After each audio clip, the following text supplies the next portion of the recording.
Hello everyone, welcome back to another gaming review. Today in this video, I like to share you guys Call of Duty Mobile gaming test on Galaxy A26. By the way, I am already making this smartphone long time full review, camera review and also pubg Mobile gaming review. Video link also available in the video description and the I button, check it out. Galaxy A26 come with Exynos 1380 chipset with 6GB RAM and the phone come with One UI 7 with Android 15. Alright, first of all talk about the graphics quality. You can play high graphics and very high frame rate.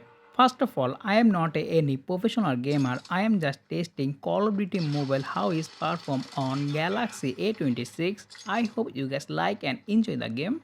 So what about my gaming experience? My gaming experience are so good. As you can see that I can smoothly play Call of Duty Mobile on Galaxy A26. I am playing almost 30 minutes Call of Duty Mobile and I don't face any lag or frame drop. So if you are looking for a budget friendly gaming smartphone, Galaxy A26 is the best choice for you.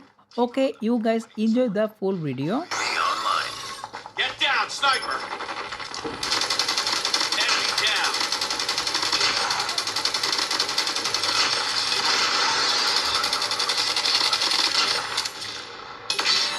Enemy in sight. Okay, that's all about our gaming review. If you found this video informative, make sure to subscribe and press the bell icon and I'll be catch you next one. Take care. Allah Hafiz.